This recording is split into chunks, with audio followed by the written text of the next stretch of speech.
Hello, everyone. Welcome back to the Doghouse podcast by Between the Benches. My name is Jimbo, joined by Connor, JJ, and Austin. And this podcast is dedicated to covering the worst of the worst teams. And with that, the saddest and most pained fans in all of sports. Today, we've got a special episode, in episode 2 here, and we'll be covering the NHL Trade Deadline, which is occurring on Monday, April 12th at 3 p.m. Eastern Time. So it's coming up in a couple days here, and we want to cover what to expect coming up, which teams are going to be buyers, which are going to be sellers, what key players we think will be on the move come Monday. So to start things off, what do you guys think about this deadline? Do we think it's going to be a hotter deadline? Is it going to be colder, pretty quiet with COVID? A draft pick's going to be high up? Are they going to be low valued? What do you guys think? Honestly, I don't think there's going to be a lot of movement in this deadline. There's a lot of factors on why there is, especially with like a quarantine for teams that want to trade in the Canadian markets. And this year is such a weird year. I feel like that a lot of teams may just sit pat, you know? I completely agree with Connor. I think it's going to be a more quiet one. I think when we look at the scouting we have on a lot of the draft picks this year because of the pandemic, a lot of junior teams didn't end up playing or ended up playing later. So I think a lot of teams are going to be scared trading for draft picks when they don't really know what they're going to get. I'm going to have to disagree with both Connor and JJ on that one. I do know that they're not going to be as many draft picks this time around, and the trade deadline is always quieter than we think it's going to be. However, this is still a year of hockey. Granted, it's a COVID year, but a lot of guys are having their windows closed. A lot of teams are running out of time to make their final cut push. And I think GMs are feeling the pressure, teams like Boston and Washington. And so while I don't think draft picks are going to go, we're going to see a lot of player trades, a lot of prospects who teams have kind of soured on this past year get moved around. I could see that, but I still think that when you have 7 teams out of the 31, almost a quarter of the league unable to trade with the rest without major risks of like quarantining and not being able to get those players in time to use them. It's going to be a weird deadline. Feels like it's going to be mostly just American teams, with the Canadian teams being given the short stick. Well, okay, so talking about draft picks, a lot of you guys were saying that you don't think there's going to be many traded with the uncertainty, but just to play devil's advocate, what about the opposite? This is a draft coming up where there hasn't been a whole lot of hockey played, in the lower league. So the whole ranking of prospects and upcoming draft year class is a little unknown. So maybe, would this not be the year to trade your first overall pick, and maybe you can snag someone in the second, third round later on that in a previous year you think maybe would have gone in the top round? I just think that it's definitely a gambling game, so it's definitely on each GM to see if they want to take that risk. With budgets locked at what they are, and I just think it's going to be hard enough in general trading players. We'll probably see some teams go for it, and maybe they'll get lucky, or maybe they'll have the infamous Boston Bruins 3 draft picks that were brutal when there was Kyle Connor and all these other great players around him. So we probably will see a lot of boom draft picks and a lot of busts this year. I just don't see financially and with the risk involved that many teams going all out when they don't know for certain, because it's hard drafting normally. Totally. And who do we think is the biggest buyer? Who's the biggest buying team in the league, that would possibly be willing to take that risk? Easily the Islanders. Easily. You think so? How come? Lou Lamoriello does not give a damn. He will throw anything out. There's talks that he's still interested in Taylor Hall, and he just got Palmieri. Like, this dude does not give a crap. And he's already traded his first. He already gave his first up, exactly. Like, he doesn't care. Like, apparently the market was saying, like, oh, it can't be good. It's going to be tight. But I know, like, everyone's saying that draft picks are super valuable, not even because of, like, this being a good draft or an unknown, but just because with the flap cap for the next 4 years, like, signing league min guys are going to be huge. So your draft picks are going to go through the roof, and Lou Lamoriello just does not give a crap. Like, this man is unfazed. He will give a first for Palmieri. No questions. They have 0 cap space at the current moment. No cap. I know Anders Lee's on LTIR, which helps, but they really don't care. Well, Yeah. funny you mentioned the draft picks again. I think this year actually we'll probably see more likely for draft picks. The years after, probably not. But like JJ had mentioned, we'll see those guys. Like a lot of guys are probably not going to be scouting or playing. So this year could be seen as like, well, Kind of we a don't really write-off. know so much. Mhm. Kind of a write-off for this draft. Let's use those picks to as much of an advantage as we can. And that's what Lamorella did. I feel like there's going to be other teams that are going to follow suit. I Probably totally agree. Colorado. I don't know. I think it's too much of a risk. But The teams that... Oh, sorry, go ahead, Austin. It's an unknown draft, but there's still a lot of good kids in this, and drafts are at a period right now, right? You don't want to give up, especially like you don't know enough about these kids to be just willy-nilly throwing it. I think all the good teams aren't going to be throwing away their draft picks, the ones with good scouts and whatnot. Yeah, I mean, especially when, not many teams that are like pretty close to going down, or they're pretty close to making that decision of maybe we should start a rebuild or a retool. I just don't see those teams trading big names away when they don't know what they're going to get. And not like a normal draft year where you don't know what pick you're going to get. I mean, you don't know a lot of the players that are eligible to be drafted. So I think just because those teams that borderline going good or bad are probably going to not make that decision, that's why I think there's going to be less trades. We'll still see teams go for it, but I'm interested to see how it works for them, actually. Arguably, I think one of the biggest teams to be a buyer at this trade deadline will be Florida. Florida is Definitely kind on of the where they back were end. expecting to, and they definitely need a defense, especially after losing Aaron Ekblad. Like, you can't go into a deep playoff push when your number one defenseman is missing. Savard? Absolutely. Savard could work. Yeah, But- true. Easy. At home. Anyone from Nashville, although they're now making the playoffs. So. Montour? A lot Montour, of that's a Arizona good team, though. guys who make way too much money.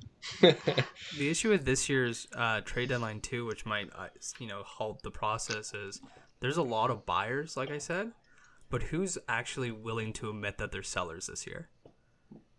Like, No, not the Buffalo's a Flames. seller, They're but not going to the blow it Flames up. aren't. Nope, the Flames won't. Arizona can't. Arizona Even if can't. they follow, they can't. Most of the So, bottom teams this okay. year refuse to admit that they're sellers. I St. can Louis think of like won't either. 3. See, I think teams may not be like sellers in the standard sense, like how we have seen in years past, where they're like, fuck it, everything out the window. I think this year, instead, you'll see like how we won't admit it, but they'll get rid of some UFAs, at least the ones that they think they're going to move on from. So guys like potentially David Riddick, Derek Ryan, they could probably be gone, and Calgary would be okay with taking draft picks or even an AHL prospect for those guys. Yeah, I guess every team probably will have UFAs that either have to go or you're getting nothing. So there's going to be moves. I'm guessing, though, it's going to be a lot more, I think Austin was saying this earlier, like veteran for veteran swaps or just retools or prospects they've gone sour on. I just don't see big names. I think it's going to be a little boring. But yeah, how many teams have admitted they're sellers? That is a great point. Not many. I think besides Buffalo, they didn't even say it, but they're listening on offers. I think Chicago's the only team recently that came out and said we're in a rebuild.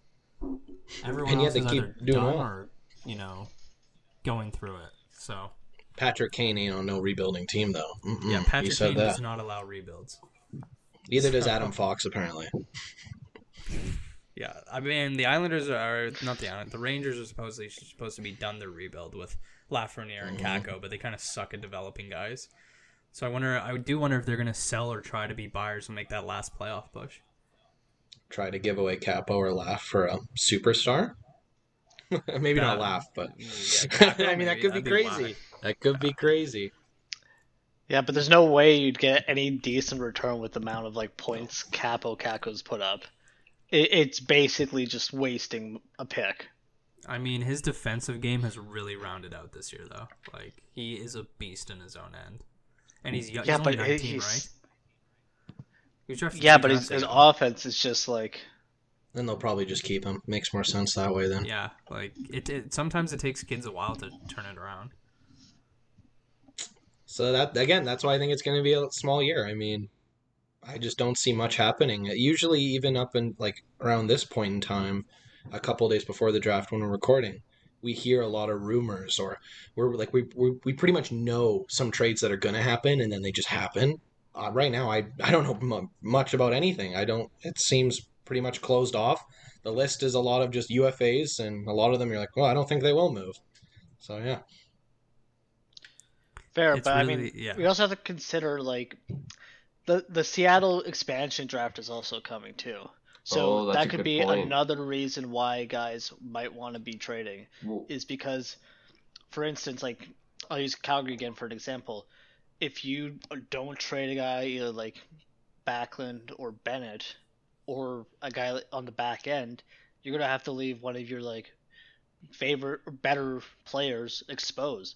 Chris Tanev, Sam Bennett, those are all gonna hurt a team. So there could be a lot of trades to prevent stuff like that. well, and Seattle's looking for a lot of draft picks, right? If you want to protect your player but not actually protect them, there's a high asking price. If you want to have them not take your good players that left unprotected. So I guess that's probably in my mind, the biggest reason why GMs will be hesitant to trade any both this year picks and future picks at the deadline because they'll likely want to save them for Seattle. It's a double-edged sword too. Some teams need to trade players so that they can protect others. Some teams already have their core that they can protect.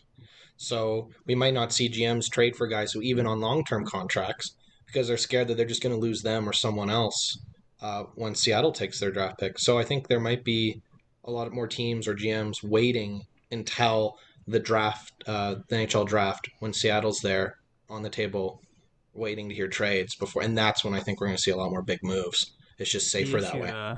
The issue too, Connor brought up about losing someone good. You have to protect guys with a no movement clause. Like that's not optionary, and a lot of teams just hand those out willy nilly. So a team like Lucic. Calgary, I think, Lucic has to be protective unless he waives it. Tanev has to be protected. I'm not sure if Gio has one. If he does, he has to be protected. Oh my god! Like all these guys need to be protected. You don't have a choice. So that brings me up to a question that I want to open to the panel. Nolan Patrick, does he get traded? I know that's kind of coming out of left field. Second overall pick a few years ago, but with the amount of no movement clause guys they have, they either have to let Lindblom or Patrick go. Oscar Lindblom's been really good. What's his cap hit? I think he's still on his rookie contract. That would be a great pickup So he'd for be an Edmonton. RFA. He would be an RFA. I can look it up, but he would be an RFA. He has been. I'm not even sure if he's played a lot this year. I know he's been hurt for most of it, and I know that last year he didn't play a lot. But he's still young. He is an RFA at the end of this year. It's the end of his original contract, or he might have signed a 1-year extension actually. But he's actually played a lot of the games this year and just hasn't produced. What's his points on the year been?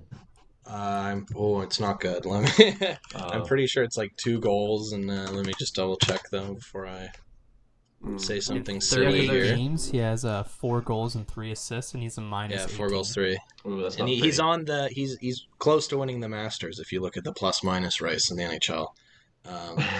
So it's Well, not been a good year for him. When you compare him to Lindblom, who signed for 3 more years at $3 million, Lindblom's only 24. In 33 games, Lindblom has 10 points, minus 10. So he's not having a great season either. But obviously, he's come back from a very difficult injury. But nonetheless, do they want to lose him to Seattle for nothing? Yeah, that's going to be a gamble. Because even if they sell him to a team, the asking price, I know I said this a lot in the Buffalo podcast, but his asking price is pretty much 0 right now. Pennies on the So dollar they have, for sure. so they have to make that decision. Actually, isn't he exempt? Because he's still in his original contract from the draft. No, he's an RFA. No, he's so- exposed. Okay, then as Philly, he's definitely not on the protecting list. So you're probably going to have to try to trade a big contract who hasn't been playing well to Seattle then, or to some other team. Because I would give him more chance, like another chance. Injuries have completely derailed him. This year's been a weird year for lots of players. I think if you're Philly, it's definitely worth one more shot before They you make could a just move on him. give Seattle, I don't know what Seattle will want to not take him, what kind of picks, but they could try that in too. You don't think so? I don't know. I'm looking at who they have to protect, and is Nolan Patrick worth giving up picks for? Like, I don't even know if Seattle will be interested in him. I know that they've assembled, like, the mega analytics team over there, like, better than Tampa Bay's. And I know Patrick's kind of been struggling in the analytical department. But I think just the fear, and almost, like, I don't think they're going to sell him for, like, an established player, but we could almost see what Winnipeg and Columbus did, where we could see two struggling prospects, switch for each other to give each other new scenery. Yeah, but, like, then we also get back into that question, what team has a struggling prospect that they would be willing to part with for Nolan Patrick, a guy who, again, has had, like, concussion issues? I was gonna jokingly say Sam Bennett. I was thinking that too. I was just about to say Sam Bennett for Nolan Patrick. That I don't know. 1-for-1. There's no way. Like, No Bennett way. can just get stuck at the border. like, yeah, Sam Bennett's a Okay, playoff. no, Flames god, would but, have like, to like throw in they would have to throw in a little bit something else to sweeten that deal. But dude, whoever the GM of Philadelphia is right now would be dragged out of his office and beaten and shot Hear me out. for making that trade. Hear me out. Casey Middlestad, Sam Bennett, 1-for-1. Whoever does the most pull-ups by the end wins. Whoever does the most pull-ups wins. This is the contest of the 0 pull-up kids and their draft combine, so I think it'd be great. Sam Bennett or Mangiapane, whoever has the worst hairline gets traded. dude, Sam Bennett literally has no hair. He shaved. Oh, did he his shave? head. That's right, he shaved his head. Yeah, He just he got doesn't rid of even it. have any. So he wins. Respect, though, honestly. Can't have a bad hairline. Wins. Honestly, Sam Bennett, Dylan Dubé for Nolan Patrick. Who says no? No, I say no. I say still no, think why? Dylan Dubé Dubé was sweet, man. Like in his junior, he is. I don't know. I think he's still such high potential. He I needs think to that- You know return who else is to really good in his prospector. junior? You know who was a really Dylan good Strome. junior player? Nolan Patrick, yeah. Dylan Strome as well. Yeah, Dylan Strome I as mean- well. I think it's tough to just go and be like, okay, yeah, well, making a trade, especially for a team like Calgary or Philadelphia right now, because when you think about like their expectations, they were sky high. These were supposed to be teams top 2, top 3 into the divisions by their own expectations, and the fact that they're out of the playoffs, it feels like they're going to be hesitant to make a deal now. They'll ride it out and see what they can do in the off season. Here's the And issue. maybe and even why wish I'm for like- better luck next year. Why I'm pushing Philly so hard is when you look at their core, Claude Giroux, 33, 2 more years at $8.275 million. Voracek, 31, 4 more years at $8.25 million. Yikes. Kevin Hayes, 28. Van Riemsdyk, 31. Like, this is an older core. Couturier, 28. Like, I think they got a lot of good young pieces. Provorov, Sanheim, Konechny, Lindblom, but to win a cup with this core, they have to do something this deadline. Yeah, I guess he could feel the GM could feel the pressure of his job. I know the coach does. I know Vigneault does over there. That's a good point though. There could be teams that feel this is their last chance. A Stanley Cup's a Stanley Cup. I mean, no Tampa Bay fan's gonna say that it didn't feel great winning. It didn't feel the same. So yeah, you might be right there where teams that almost feel the coals from the hot fire under them, they might make moves, but it's going to be hard. I'm interested. I'm very excited. But then you'd also have to think about, like, is Philadelphia in a spot where they can push with the remaining games for that playoff spot if they bring in someone? Because they still got to The take deadline. Boston, right? They're not even in playoff spot right now. Boston has 2 games in hand and is 6 points up. And they're behind the Rangers too. And But they have a game the in hand. Flyers have Hart. Yeah. True. And well, they are on a 2-game losing streak right now, so The craziest maybe thing forms about can that change. division But too is I haven't looked in a while, but I believe the 2 teams that are out of a playoff spot still have a winning record. Like, it's such a strong division. It's just that you have to be better than the best. Yeah. No, yeah, it is absolutely. Not if you take OT losses, no, but it's pretty darn close. They all have very respectable records. So this is definitely the division of death. I mean, when you look at some of the other divisions, especially the Canadian one, and you go, oh, it's definitely the have and have-nots in this division for sure. 100%. And I mean, that's good. I guess that's a discussion. I guess we'll talk more about that on the Flames if we do a Doghouse video about them. But It's coming up. Spoiler they've alert. played more games than the Canucks, who haven't been playing because it's of the embarrassing, virus. man. And they're still tied on points with them. And I believe, when they started that 4-game losing streak, they had a game in hand on the Canucks. They had We're so also many on a games in losing hand, streak. man. Yeah, it's just embarrassing. It is The really issue with the embarrassing. Going Flames back is, just to the trade market, I don't think. I actually wonder about a team like Columbus. What do you do with a guy like Patrick Laine? Do you double down on your coach Tortorella, or do you look to retool and maybe like trade him away? Because Because they could probably protect him this year, but I know I was There's a thinking about that 0% too. chance Because they trade him. it definitely came into my mind. I was thinking about him being as a candidate, right, for the trade deadline. But he's an RFA, so there's no immediate rush. I don't think on that. arguably, I think a push, team that's going to like- be big buyers would be St. Louis. They are Oh, absolutely. 3 points out, and they have a game in hand on that team. The Coyotes. Here's the problem with that, though. They have no cap space, and they have a bunch of UFAs of their own getting paid a lot of money who are underperforming. Hoffman, Schwartz, Tyler Bozak.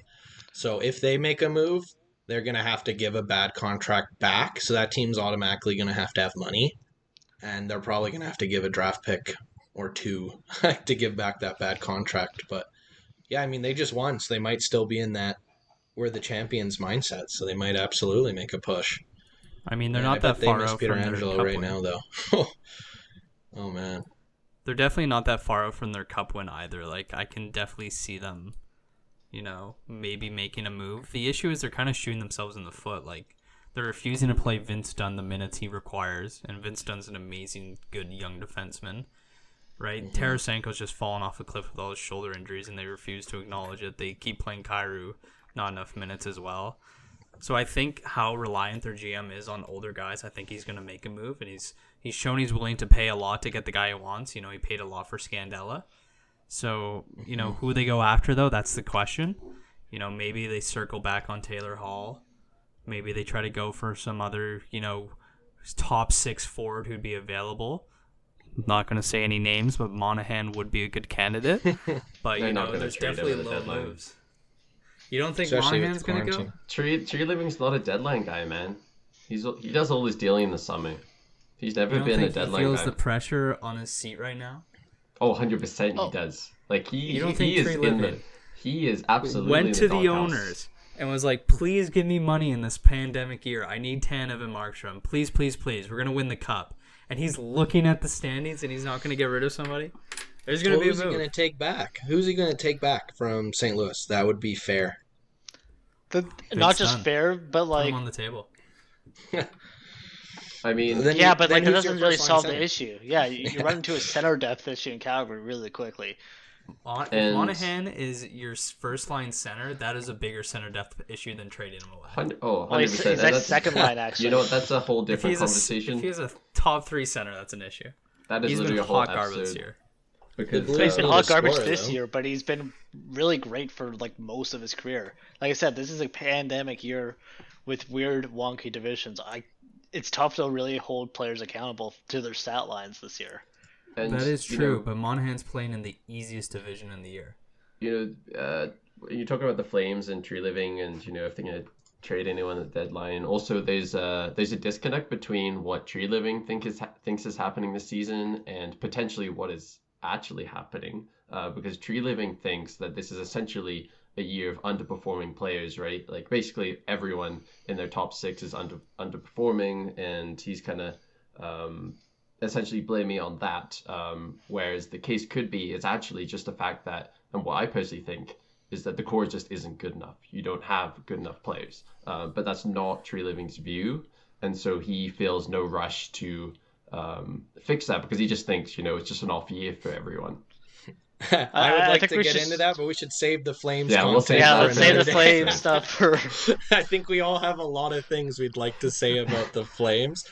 Just back to St. Louis, though. They only have 4 guys on their team with more than 10 goals. So this is a goal scoring problem. They have guys like Mike Hoffman and Schwartz under. I know Mike Hoffman has 9, but he's been a healthy scratch as of late and doesn't have many points in general for a guy who's mainly there to be offensive. So they're going to need a goal scorer. So they got to look out for a goal scorer if they want to make that push. They'll definitely help them against like teams like the Coyotes that play defensive and Who's don't selling score. goal scorers right now? Like, does Hull count as a Buffalo. goal scorer? Because I mean, like, yeah, he 2 is. goals He's not on the really a year. sniper.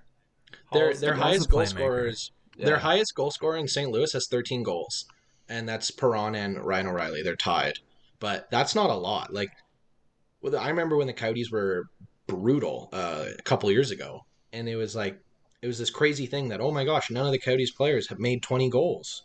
None of them had 20 goals. Well, St. Louis right now, their top has 13, and when you're relying on Ryan O'Reilly, who's mostly a playmaker, to be your top goal scorer, that's a problem. So they might actually have to make a move the more I look into St. Louis. But the issue is how. Let me field a little mock trade, and I want to see how this gets received. Vince Dunn, a first-round pick, and like a conditional like mid-pick, like 3rd or 4th, like whatever you want, for Victor Olofsson. That's an overpayment, I think. I think it's a very big overpayment for Olofsson. Like, he's been good in Buffalo, but 5-on-5 statistically, he's been He's a power play guy. absolutely brutal. And not to mention that young defenseman that can play well in the NHL is way more valuable than a guy on the wing who can only play power play, really. But here's the thing: to you, we all here value Vince Dunn. We know how good of a player he is. However, we already know St. Louis has soured on him. He's been scratched this year. He's not going to get protected at the expansion because they got to protect Periaco. I think they have to protect Falk, right? So he's going to be gone anyways. Whereas if you can get a guy who can pot you 20, 30 goals a year, easy, no questions asked. And he's young and he's an RFA. Arguably, I think a better trade than Olofsson would be to shift you to Columbus. Patrick Laine and Vince Dunn, maybe throw in then a 2nd round pick. That is a trade I see is way more realistic than an overpayment from St. Louis to Buffalo. I don't see that for the sole reason that the Columbus GM loves Patrick Laine. Like, he came out and said he was the guy I wanted. They're both Finnish, yeah. I think he was the GM of the Finnish national team when Laine played on it. But, like, he wanted him in the draft, in the 2016 draft. He didn't get him, and he did everything he could to finally get the guy he wanted. He is not going to give him up for anything. I think it's more realistic for Columbus to just get a new coach, honestly. I'm going to compare it to soccer and football with Jose Mourinho, but he always would come in, manage a team, be really successful, but then after a couple years, he gets on the players and they fall apart. I think Tortorella is that similar style coach where he seems to find success, but only for a certain amount of time, and then the team starts to turn on him. We can debate all we want about Laine's personality, especially back in with the Jets, and maybe that's why he got traded. But I just think Tortorella is a coach that gets on the wrong end of guys and is going to force more guys out. So I think it would just be a better play for them to let him go at the end of the year and get a new coach for next year and try again. But those are good trade options. I do think Olofsson is an overpayment, though. First, for a power play specialist, I don't know. I think it's just too much. If first goes for Kyle Palmieri, who's a 20 goal scorer but is 30, how much do you think a first will go for a 24-year-old who's an RFA? He also only has 11 goals this year, though. So bit of a difference when I know he's younger and has more potential, but he's basically always been just mainly on the power play. I'm going to say a power play merchant, just to talk him down a little bit here. It seems like he's getting all his success on the power play from his one-timer, which is fantastic. I'm sure that will help lots of teams. I just don't see him as a top 6 fix on 5-on-5 hockey that will help St. Louis make it. Oh, absolutely not. There's no way a guy who can only play that power play and produce on the power play is a fix for a team that needs to basically make a push for the Stanley Cup. It's a working project for a team that is going to be making a push in a year or two, not a team that's desperate. How many goals did you say Olofsson has, Jage? He had 11 goals and 12 assists, I'm pretty sure. And sorry, I had it. Okay, because Palmieri only has 8. And he's 31. Well, I'm going to revert back to your statements about Lou Amorello. He just don't care. He do it. Lou Lamoriello does not care. But yeah, 12 of those points are on the power play. So how many pretty goals much half of his points. I would have to look into that stat. It does not say. So let me find out. And the Palmieri trade, from what I saw on social media and stuff in the comments, it was pretty well received by Islanders fans. Seemed like they're pretty happy with it, and and I think a lot of it went back to the draft just being so unknown this year, and potentially being a bit of a throwaway. So potentially this could be a good year to give away a first. It's not, maybe a first isn't as valuable as it would be, right, in other years. So I think the mix between Barry Trotz. 6 goals? Okay. The mix between Barry Trotz and Lou Lamoriello, who really don't like old guys, or not old guys, young guys. They don't play their young guys. They don't ever start them. Them giving away a first of them is like, it's nothing. Like, we're giving away a guy we weren't going to play for 4 or 5 years when we're trying to win a cup now, right? And the weird thing in the island is there's almost this, like, cult-like personality ever since Tavares left, where, they found this great success with this hardworking team. And so all the fans are like, Lou Lamoriello can do no wrong. Like, this man we have full faith in. And to be fair, he's gotten great results for his time being there. I personally think he just made the trade so that he could make all the facial hair disappear. I think he just thought there was too much facial hair in New Jersey and had to get rid of it. That's all I have to say. I mean, so then, if that's the case, then he's looking at San Jose straight at Brent. I was about to say, how much San Jose is about to turn into the Islanders, yeah.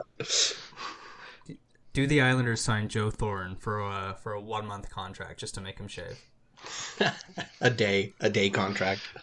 Dude, there's no way Toronto's gonna let that go. Any homeboy from Toronto, the Leafs are gonna hold on. Yeah, they're staying home to win a cup. they will always be at home in Toronto, no matter what. That hurts even to if say. they're from Arizona. And they will go back there one day. Going forward, I do want to bring in, there's been a lot of like insider talk about, potential trades. So I went to a page that has a lot of, insiders. And the newest article that just got posted from insider Stefan Rosner. So, if you trust him, take this as much you want. Apparently that the Islanders and the Sabres had a trade in place to send Taylor Hall to New York. But the Devils added Zajac with Palmieri to sweeten the pot enough for them to take that instead. I'd believe it. So I believe that, honestly, yeah. Apparently Hall, he's a lot closer to being moved. But it looks like they were going to get the first that they wanted for him. Yeah, but my question is now, who is left for Hall? Like, the Islanders had a very strong need there. Now they don't, and most teams don't. Boston? That just sounds unfortunate for Buffalo, actually. Boston, I was about to say, yeah, great point, Jimbo. I think Boston is going to, because besides their top line of Marchand, Pasternak and Bergeron, who produces on that team? Yeah, their depth is pretty bad on that team. Yeah, but is depth worth $8 million per year? Oh, no, they retain. They could retain. Although the Sabres would have to do half. We just talked about how cheap the owners are, so we'll see if they make the right call. But it's for the 1 year, though, right? You say that we retained on Stahl, right? So we've already retained on Stahl isn't $4 million. They've already paid for most of his salary at this point. Then they might as well. Yeah, it's just a paper move. Yeah. I do think Boston would be a team willing to give enough. I forget the name of the guy. He was an old Rangers player, literally on the back end of his career, and they threw a stupid amount at him to get him in the trade deadline a couple years ago, if you guys remember. They gave like a first, a prospect. Rick Nash. Yeah. Rick Nash. So the Boston Bruins I had the Rangers gear. I had to. Yeah, they're the type of guys to just go full for it. So I could see a trade like a first round pick and like John Beecher for Taylor Hall. I think that'd be a very realistic trade. I can see it. When I watched Taylor Hall in Arizona for the short amount of time he was there, he is more physical than I think people imagine him. They just imagine him as this all-out goal scorer. But when I watched him play in Arizona, he was not afraid to throw the body, and that's something Boston. That's basically Boston in general. To sum Boston up quickly, it's being physical and tough. So that could be another fit. If they get him with a good player and get him scoring like he used to, and he's physical for them in the playoffs, that's a huge win for Boston. Arguably, what teams could do as well is propose like a three-way deal where one team will basically take on huge cap hits to help out another team, basically brokering that deal. And just looking at teams that could potentially do this, I would say probably the Chicago Blackhawks are the best one for it. They had actively said they are rebuilding, and currently their current cap space is $20 million because of LTIR. Yeah. I was actually going to bring that up because the reason why I have the Chicago jersey is according to a bunch of people in the organization, they said they're going to weaponize their cap. So they called Toronto and said if Toronto wants to make the trade, call them first and they will take cap from them. I'm just going to be crazy here. Patrick Kane to Toronto. Then I know there's like no possible way of that ever happening cap-wise. He's coming home! I can see my TSN, my Sportsnet. 4,000 posts in a row. Kane. I have seen a lot of TSN posts about it, so I don't want to ask. Do you guys think Allmark's going to go to Toronto? I don't think so. There's no way. No way. Buffalo would be the dumbest move Buffalo could make. Yeah. There should be 3 guys that are untouchable on that team. Jack Eichel, number 1, 2, Dahlin, and then we got 3 Ullmark. I don't think Toronto really needs him either, right? Like, they'd be overpaying. They're scared. They're very scared to get to lose Anderson. So apparently, according to insiders, the Sabres would want Freddie Anderson going back the other way, and they're waiting to hear word on his injury. That is better wow. make sure you can re-sign him first. Then same thing with I also Toronto. think that's a bad trade because you're in the same division. Usually, like this year, you're not in the same division, but usually you're in the same division. So I think that'd be a bad trade long term for Buffalo. Anderson's a UFA too. Anderson and Ullmark are both UFAs at the end of this year. I think if you're Toronto, you might as well just rock out what you have now. I mean, Campbell just set the record. He's playing really well. Is that going to continue for the rest of the year and into the playoffs? We don't know. But they have Anderson on the sideline already, who's been a proven good goalie for them at times. I know the fan base hates him, but Anderson's currently on the sideline not because of his play; it's because of his injury. Right now it's Hutchinson who's the other option. Would you feel fine going against the Winnipeg Jets in a playoff series with Hutchinson in net if Campbell got injured? No, but I think not. I think Anderson will be back by then. And you also got to keep in mind. How many times did they play goalies. Calgary? Like how many more times does Toronto play Calgary? I think 3 or 4 more times. That is 3 or 4 more possible chances that Kachuk will try to knee Campbell in the head. And you can be out of starting goaltender. True. Hey, make a trade for Big Save Dave, and then put him in the Toronto net just for the Calgary games. I was just gonna say, Big Save Dave, he's on the market right too. Like, I think for sure he'll get traded. Say no more. Really? Holt Beast. I think Colorado. Colorado, yeah. Absolutely Colorado. Like Gruber's been amazing, but if Francois or whatever his name is out, and he is.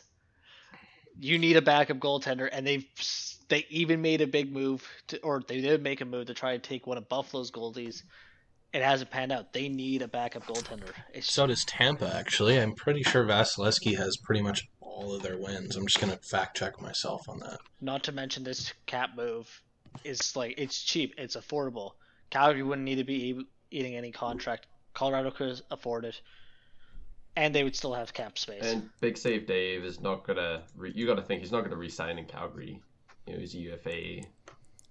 I think he's got no chance of being a number one. He's got no chance of being number one now with Markstrom. No chance. 0. No support from the fans. No support from the management.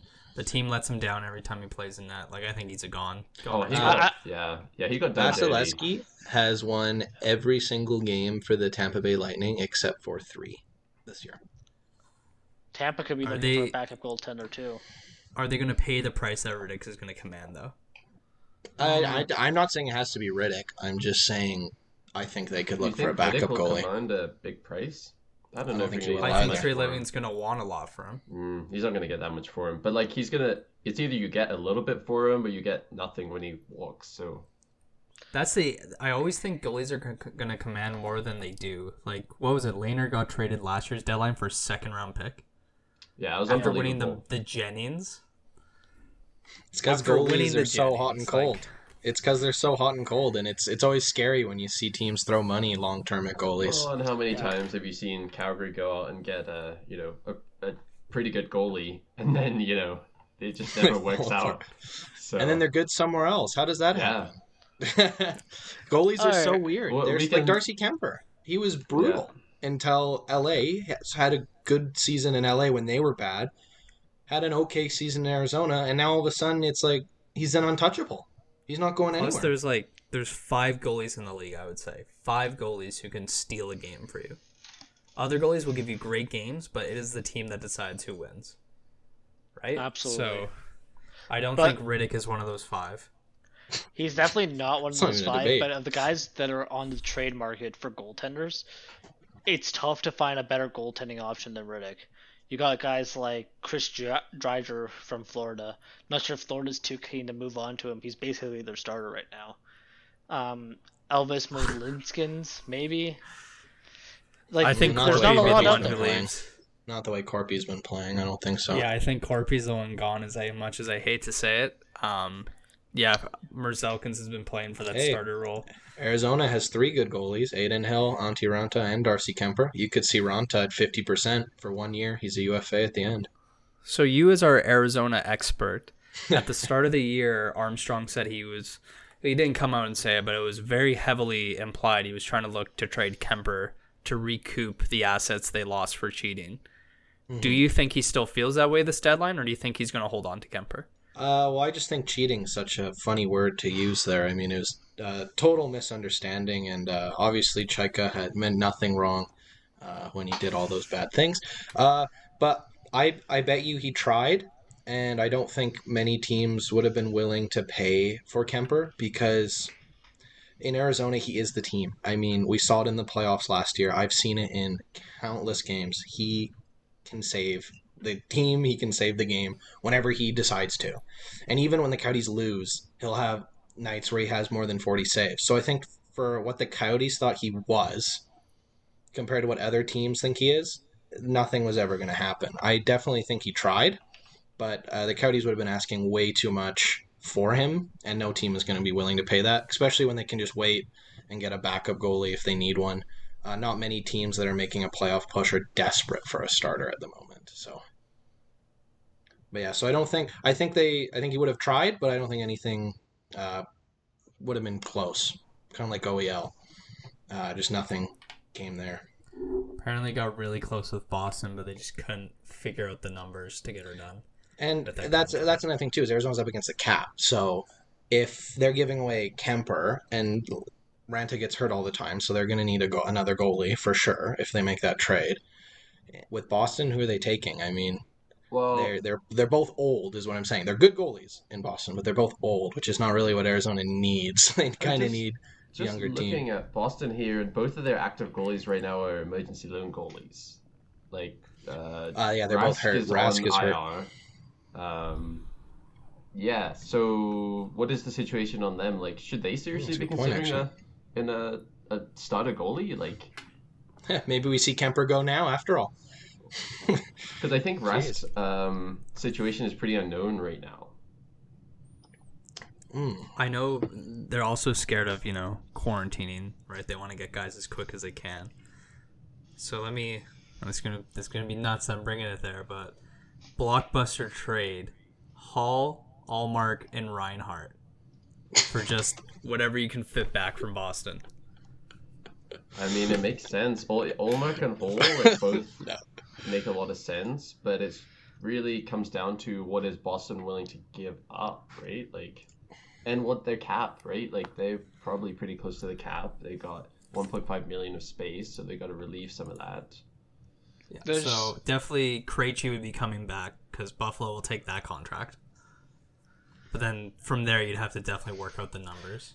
Here's the thing. Buffalo's GM, Kevin Adams, I believe, he said recently that, and this is according to like hockey executives and other GMs, that for what is on the table for Reinhardt is basically another player that's 23 of a similar caliber to Reinhardt. And a lot of GMs feel like, okay, why would they want to make that move? So I don't think Reinhardt's getting moved. You'd have to give basically a Reinhardt equivalent player back, and most teams would never do that. Apparently, too, there was a lot of interest in Reinhardt 2 weeks ago, but he's been playing so well on a decimated Buffalo team, and like every game he shows a lot of heart, that apparently a lot of executives are like, oh, like Reinhardt has the reins for his RFA contract. They thought like before they could like get him and sign him long-term cheap, but they're like, no, this dude's gonna ask for money. So we don't want to risk it. I just checked up on Rask. Apparently he might play this weekend. They're not sure. But the emergency goalie they have, Jeremy Swayman's played 2 games and won both of them with a .947. So maybe they trust him for now. And actually, I'm going to check myself because I don't know if he actually has only played 2 games. That could be. But Rask is also made of glass, right? Like, how often is he injured? True. There's a lot of talk that this is his last year. Really? Yeah, he almost stopped playing last year because of COVID and family-related issues. Then all the horrible things that Boston fans said to him. Like, I don't think he has love for the game anymore. And that's not trying to demean Rask. He's played for a really long time. He's had a fantastic career, but he's really on the older side. He gets hurt a lot. At what point do you like, I'm hurting myself. I'm risking my family. I think it's just time I hang him up. I've made enough money. Good point. He's 34, going on 35. He's won his cup, right? He's not like he hasn't won a cup yet. So That's very true. So actually, both their emergency goalies, they've played a total of 6 games. So Swayman only has played 2 games, won both of them. Their other ones played 4. He won 2 of them, lost 1, and lost 1 in OT. So with a .922. So I think Boston actually might be like, you know what? I think these guys got it if they're needed. They seem to be playing well for now. And especially if they think Rask is coming back this weekend, I don't think they will make a crazy move because they do have goalies playing well at the moment. They're young, 22, 23, so it's pretty young. That's really young. That's a lot of pressure for a goalie too. Playoffs. Yeah, but we've seen it in the past, haven't we? A few times where a goalie who hasn't played comes in and no one knows how to score on him. And sometimes that gets to their head, and then they just feel invincible. But I mean, even Matt Murray a little bit, right? The first year, he kind of came in took the ropes. I mean, that's twice in the last how many years? So in fact, Boston were the ones that lost to Binnington. They know better than anyone. Yeah, maybe this is a learning scenario for them where they're like, you know what? We have these 2 goalies who are playing really well when they're up here, and no one knows anything about them, and we know a thing about that. So time to learn from the past. Dang, Boston is just always good. Like, no matter what happens to Boston, they just remain good. At least in my lifetime. As much as I hate to say it, I do think Taylor Hall is going to go to Boston, and I think this is the perfect scenario for him, because that came out when Hall got drafted. Like, that a former Edmonton captain was like, Hall and Eberle, they party all the time. They don't have leadership. But, ever since then, like, everywhere Hall has gone, he has been the guy, expected to be the leader, when he's never gotten a chance to actually learn how to do that. And even, coming to Buffalo this year, they're like, yeah, Eichel's the captain, but you're a veteran now. We expect you to lead. So he's going to go to a team that's either, they got that great locker room presence. In Boston, you can say, like, 15 guys wear the C there, right? They all work hard. They all buy in. So just to have that leadership pressure lifted from Hall. Yeah, he's not going to be the one guy. Mm-hmm. What? Yeah. Let's just say he does get traded to Boston. Let's not get into any of the details. Let's just say he goes to Boston. What line would you put him on? I'm looking at the lines right now. Right now, as of last game, Boston had Brad Marchand, Patrice Bergeron, then Craig Smith on the first line, and then Pasternak on the second line. I'm guessing just to try to help out depth scoring, with Krejci and Ritchie. So Ritchie is obviously the player you'd move down on that line. Pasternak you might even move up again at some point, probably will.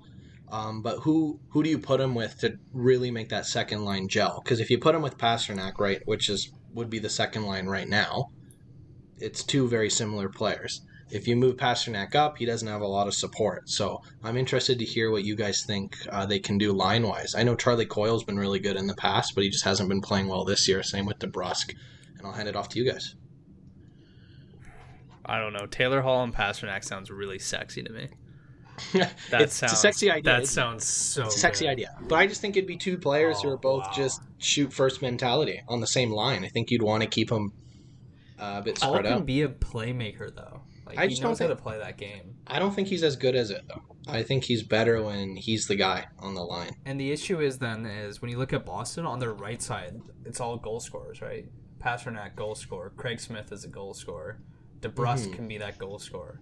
And then when you get past that, it's just depth guys. So he's going to have to be the playmaker in Boston to drive the lines. I mean, that power play would be scary, though. He fits perfectly on the power play. On left wing, too. On left wing, too. He fits perfectly. I just don't... I hate Boston. I would love it. It would be So nice, good. wouldn't it? It'd be an evil nice. But, yeah, I don't know where you'd put him on that team. I love the idea. I just think they would have to make another move as well, just to help out. Because he'll help a bit with depth, but if you have to move Pasternak back up, or they're just two similar players, who are you moving back down, right? So... Does Colorado circle back on Hall? Is it even worth it? Is it even... The final, because I remember before Hall signed with Buffalo, the finals. It was Avalanche. There's 4 teams that were in on him. It was the Avalanche, the Canadiens, the Bruins, and the Sabres that no one knew. But the Avalanche came really close. They offered him 1 year at $6.5 million. Oh, we all knew, because he said he wanted to go to a winning franchise, so we all just assumed Buffalo right away. I mean, that was the first thing that went to all of our minds. I should have talked about last episode, but there was a guy in the Sabres, before anything came on, the Sabres Reddit, posted at 3 a.m. He went, there's a private flight from Kingston to Buffalo. Taylor Hall signing in Buffalo. We were like, no, he is not. And then he signed. This is hilarious. Dude was an eagle eye. But I don't know. I mean, Colorado, they have the means to do it. They have, they're getting so cocky with their trades. They're so gutsy out there. I think they might just, fuck it, do it. Let's get Taylor Hall in here. Depends what The only thing I think... Go ahead, Connor. Sorry, I was going to say the only thing I see just with Colorado is just that's not where your need is. That's what I was just Taylor going to Hall say. is great, right? But, they need a goaltender first, and then they can add Taylor Hall. So then we're back to my original suggestion. Allmark, Hall, and Reinhardt to Colorado. They would have to give up. They would have to. There's nothing they could even give Buffalo that would even entertain the idea. Exactly. They don't have enough pieces, I think, to give up. Realistically, you really got to, unless you got a ton of stuff to offer, you really got to focus in on what your kind of one key thing is, right? So Colorado, obviously that's goaltending. If you're the Jets, you're looking for a defense. Oilers, you're looking for a depth guy. So I think to make a big trade like that would be insane, but not this year. There's no way. Well, I find it funny how we all said Colorado doesn't have the pieces. They have way more weapons than any other team. It's more like they don't have the pieces to make that an even trade where they're not overpaying. I mean, they have the most prospects to give out of any team. They could definitely make something like that work. I just don't think it'd be worth it for them to get rid of those good prospects when their team's already good and the team's gelling in. The one move I could see is if they give Saad back to Buffalo because he's a UFA at the end of the year. So that might just be, sorry, Saad, sucks for you. But actually, he would make $1 million more than Hall if Buffalo retained 50% of his salary. So that there actually could be a move where Hall would fit in on the second line and Saad would go back. I don't know what else you'd have to give for that. I know Hall's value isn't the greatest right now, but I could actually see that happening, and he fits on the line, and that power play would be even more scary than Boston's. So tell me how sexy. I kind of want to see it. I kind of want to see it. Yeah. It's pretty sexy. Okay, I could see maybe a 1-for-1 Saad Hall kind of deal, but that big blockbuster trade, there's no way that's gonna happen. Wait, hold up. Saad for Hall, hold on. Don't interrupt me. No. What? I mean, you might have to give him a second, but Oh yeah, you would. That's about it. Yeah, you would. But that is about the same ridiculous level as that Allmark, Olafson, Reinhardt, whatever trade you. No, that other mentioned. one's way worse. That other one is way worse. What? No way, man. You think Colorado's gonna give away prospects for that? No, prospects. We've said this Absolutely. before. No, we said this before. Prospects are so goddamn valuable for these next 4 years, given a flat cap. And Great how point. the hell is Colorado going to benefit? They have $5 million in cap space. They have to sign guys like Landeskog this offseason, Cale Makar, Philip Grubar. Where the hell is that money going to come from? From a flat cap? It might They- just they be a have to get rid 1-year of a- thing with Hall. I don't think you could only do realize. a rental. I don't think you realize that Colorado is turning into the new Vegas. That they will find the money to get everybody. True. Every year we're like, Vegas couldn't sign this guy. There's no way. And then somehow they stay Yeah. in Vegas. They Like, go. there will be a will. You know, Nathan McKinnon already came out and he said, "I'm taking a discount next contract." Like, we have a thing in this dressing room that we love, and we're gonna make it work. So I do believe these guys are gonna take fat discounts to stay. Yeah, but a discount for like Nate McKinnon at this would be like $10 million. We could argue that he is worth $11-12 million. He is one of the top 3 players in the world. I'm calling it now. He's gonna sign for less than 10 million. He's gonna sign for a single digit when he signs. McKinnon? Yeah. Damn, that would Yeah. really help Colorado. I mean, even if he signs for a single digit, Landeskog's going to go up in Landeskog's going to go up in price, and the big one, Cale Makar. The guy's making less than $1 million, and you have to sign him this offseason. Yeah, you A do. lot of people And think he's like the second or third best defense in the league. That is going to command big cap. $5 million might not be enough in cap space. So honestly, they're probably looking for a cheap cap hit that they don't care about losing.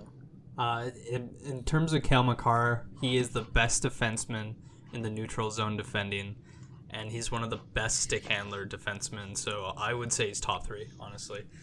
But he's also an RFA, so they do have control there. But I do think they're going to make a move for Hall. I think it's either going to be Colorado, St. Louis, or Boston who are going to be the teams that go in for him.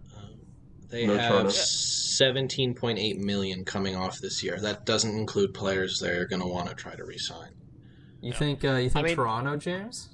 No, I don't. I was throwing it out to you. No, Toronto, you didn't include him on the list. I was kind of curious. they're included on No, we're not TN. Everyone we're on not TSN Sportsnet boys. seems to think it's going to happen. So, Really? well, Yeah, no, who would've- they've who been would've posting thunk it for it? months. Who would have thunk it? Who would have knew? Yeah. Everyone's going to Toronto, guys. As per every TSN insider. With I honestly love how ridiculous it gets, though. But that's what I love. I love how ridiculous it gets. I love how it's like, yep, Wayne Simmons going, Taylor Hall 1-for-1. It's like, that doesn't even work. It doesn't even make sense. And they're like, this is going to Dude, happen. Just it wait. wouldn't be Wayne Simmons. It'd be Joe Thornton. And to True. And the cap would somehow magically fix itself. And to be honest, there's all these articles about, thinking that Hull's going to go to Toronto, but I don't think Hull's what they need. Like, No, they don't need another there's so forward. many. They need defense. They need maybe even depth guys. Like, you don't need I'm looking Hull. at their roster right now. So because William Nylander's in COVID protocol, so he's not playing right now. So Matthews is playing with Hyman and Marner, which is what they usually do. Tavares is playing with Alex Galchenyuk and Ilya Who's at Mikheyev. They actually have been a good line when it was Nylander, Galchenyuk, and Tavares. So we'll see if Galchenyuk keeps it up. And with his short amount of time, he's been playing well in Galchenyuk's Toronto. kind of had a bit of a resurgence there in Toronto. And you can't really be like, oh yeah, Hall's the issue. COVID protocol is 7 to 14 days. That is going to hit you again really quickly. I mean, Galchenyuk, he's playing pretty good. He was lighting up in the AHL for the Marlies. And, he's looked solid for their second line right now. But you cannot deny that Tavares, he's been kind of hurting ever since he hasn't gotten a chance to play with Marner again when they separated him from him. So It's adding just a a guy damn as shame. quality, I honestly think they should reunite them. But, when you add a guy like Hall to play with Tavares, I think that'd be pretty lethal. I can see the title now. Crazy Buffalo fan demands that Toronto trades for another all-star forward. Frame it. I'm Frame it. I'm really trying to get a job with TSN right now. Please, TSN, if you're listening, Hall, Toronto. That's all you need to know. Hire me. So this one, I have a question for the two Flames fans, and this might make you guys be disgusted, but I want you to take it reasonably. Sam Bennett to Edmonton. I'll let you take that on, Connor, first. For what back, though? Yeah, what back? Like, what does Edmonton have that they could offer for a playoff warrior and depth that they definitely need? A second guy round will get like draft 2 pick. points in a year. No, that's Get an fucked. overpayment for Sam That's Bennett. an overpayment too, yeah. Maybe a third. No, you need at least a second and maybe something else if you're trading it to your rival. Well, Fourth It's not line like right wing, and you think he's going to get a second round pick, and you're going, nope. On the any Flames other team, perspective? sure. Any other team, sure. Wow. But if you're talking to your rival, that's like saying, oh yeah, we're gonna have a trade between Montreal and Boston. You're And saying it's that gonna as be if you're saying that as if the Canucks, Flames, and Oilers don't make trades all the time. No, for no, no, players. no. All the the Flames time. don't No, no, trade no. the Oilers very much at all. Well, they Flames, trade the Canucks, who are their second biggest rival, whatever that means. Flames also don't trade. What happens between the Calgary Flames and the Vancouver Canucks is we just sign each other's players in the offseason. That is all that happens. No. That has been something that's going on since the 80s. I'm You're right, thinking Connor. of like It'd be Sven so crazy. Berchi and some of that. It'd be so crazy to trade with your rival, like New Jersey swinging the pot, so the Islanders will take their players. That'd be insane if they did that to give their most tenured players. But we're talking about very different. We're talking about Canadian hockey, Canadian markets. These are very die-hard fans and die-hard markets. And arguably, those two teams hate each other the second most of any rivalry. The in the fans NHL. do, but does First- Ken Holland care? Yeah, they traded Lucic for James Neal, and the Oilers took Cap on that deal. I'm sure. And you could gave see up a Sam pick. Bennett. Yeah, I'm but that sure- was That was garbage. kind of BS, but because the season ended, that was very harsh on Edmonton. But that is very much like that is players that are bad contracts, bad terms, just getting rid of it. Flames still see value in Sam Bennett, and that's the only reason why they don't make that trade with the Like, rival. unless Oilers are severely overpaying for Sam Bennett, that's not going to happen. Yeah, it's good. Like the Flames would probably take a third from Ottawa, Toronto, Montreal, or Winnipeg for Sam Bennett. But for Edmonton, it'd have to be second and a player. And I just want to point out also, because we keep talking about Edmonton and Calgary, especially Sam Bennett, this isn't every other year as well. He's going to have to quarantine if he gets traded to an American team. So it's more likely that he gets traded to a Canadian team, if anything. It won't be Ottawa, unless they're just taking him to take Cap. The Canucks, no one can trade with the Canucks right now, so they're not going to trade for Sam Bennett unless you see a Virtanen swap way down the line, which will do nothing for anyone. Here's sorry, James. I was just gonna just quickly add to JJ's point there. Like, literally, yes. If you look at just the Canadian market, realistically the team that makes the most sense would be Edmonton Oilers, but they are up against the cap hit, right? So they would need to make around $2 million and change in space. So there would have to be another player coming the other way. Yeah, there would have to be another player, as well as like those two teams just won't make that And trade. probably, I'm guessing. So what's Calgary's biggest need? Right now, Calgary's honestly is in Everything. need of a retool. But let's save that for another time because we'll have. But Calgary the one episode thing soon. that keeps coming out is Calgary wants a right shot forward who can score because their right side's depleted. Yeah, is Zucker right-handed or left-handed? Because I'll just hurt even more. That's gonna He's be left-handed, right? That's gonna And be more. who's a of the- right-handed sniper on Edmonton? Frolik one. No. James Neal. There's no way Calgary can have that. Does anyone have a Neil Flames jersey? Okay, if Neal's coming back for Bennett, then Edmonton's gonna have to give up at least one first. There's no the Flames up a don't lot. want Neal at all. The Flames, I think, would rather cut off. And he doesn't want to be there either. I mean, you say that. Mike Smith and him reunited. Anything's possible.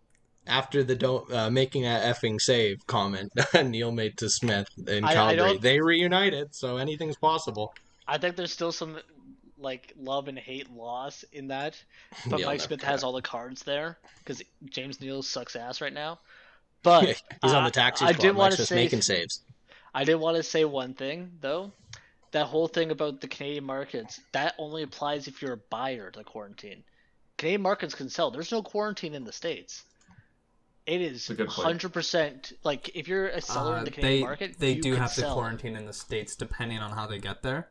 They do. Lane had to. It's 1 week? I think it's So 1 it's week. the same. So it's the It's same 1 now week. because it used to be 1 week down and 2 weeks up, but now it's 1 week both ways. Yeah, because the Sabres picked up Kajula off waivers, and he's flying commercial, so he has to quarantine when he gets to Buffalo. And not to Take mention Arizona's players, Buffalo. that even then you're making a push for Sam Bennett. Sam Bennett's not a guy for the regular season. He is garbage in the regular season. He performs well in the playoffs. You don't really care so much about the first week or just 2 weeks if you're solely picking him up for a deep playoff run. That's the only reason why I could see Sam Bennett having any value is for the playoffs. Man, I can think of a Canadian team that hosted the playoffs last year and didn't do very well. Maybe they need a playoff warrior. Edmonton. Didn't they lose to Chicago? They could really do with a playoff warrior. I was going to say lost Toronto. Yeah. Yeah, the other one lost to Columbus. Yeah, but Toronto got veterans now. Like they got Simmons. But Sam Bennett's an Ontario boy. He'd be coming home. And he could post his photos of him in his like Toronto pajamas. He'd be reunited with TJ Brody. They got Bogosian, so he's a bit tougher. Joe Thornton's old. He's not going to drop the gloves very much. He's gone. No, he didn't. Yeah, he's retiring. No, that was April Fool's. Wow. Did you believe that post sent on April 1st? What? No, he's gone. Toronto Insider. Yeah. Your application at TSN's been declined. No, Get bro. out. Elliot Freeman just texted me. He's gone, bro. He's gone, bro. That's just what he said. No. Oh my gosh. Well, fake news. Fake news gets our wonderful Buffalo Sabres fan yet again. Delusional as always. I haven't watched the Canadian division. I don't know who's playing. Man, just to think you believe that lie for 10 whole days. I was just like, wow. And then exposed yourself. I can't believe he's retired. He's gone. I saw that. Went no, not today. Nothing today. No, it's retired. But he's a tougher guy. He's still playing. Just so everyone knows. He's not. I'm not. What I was trying to say is he's not going to drop the gloves with every single player. He's older, but he's a tougher guy. I mean, he'll push people around in the playoffs. I think they got more people for that. They don't need Sam Bennett. I also think Sam Bennett's value in the playoffs is low key overrated. He's not Wayne Gretzky in the playoffs. He's just bottom 6 forward who hits a bit more. Okay, my last point about Sam Bennett before I kind of want to talk about something else, but we say Sam Bennett's not like that. Sam Bennett was 0.7 points per game, which isn't great, but his line was him, Lucic, and Dubé in the playoffs. And that's what he did with those guys. So, I mean, he definitely steps it up in the playoffs. As he doubled his points per game with Lucic on his line. Not great. But I did want to ask the panel this. Do you think Dallas right now are buyers? I'm going to say not buyers or sellers, just because Bishop's been out all year. They could trade people who are UFAs. I'm just going to double check on who those are. Yeah, Alexiak is one of the names I've seen thrown around a lot. And to me, that makes sense. To me, I think that would make sense to go to Toronto. But everyone's going to Toronto. But okay. I'm going to say conservative seller, because they do have some older guys. They have 2 old guys who are UFAs at the end of this year. They're 135, 133, Cogliano. So they'll probably trade them for bits and pieces. But I changed my mind on that. Winnipeg could be a good one for Alexiak. They need some defense. About Winnipeg, right? Their key thing, right? Defense, number one. That's what they need. And Alexiak, I've watched him. He's a tough guy to play against. He would be a great pickup for even just for rental this year because he is a UFA. I think for sure that could be a good match. I don't know if Winnipeg will do that. I'm interested.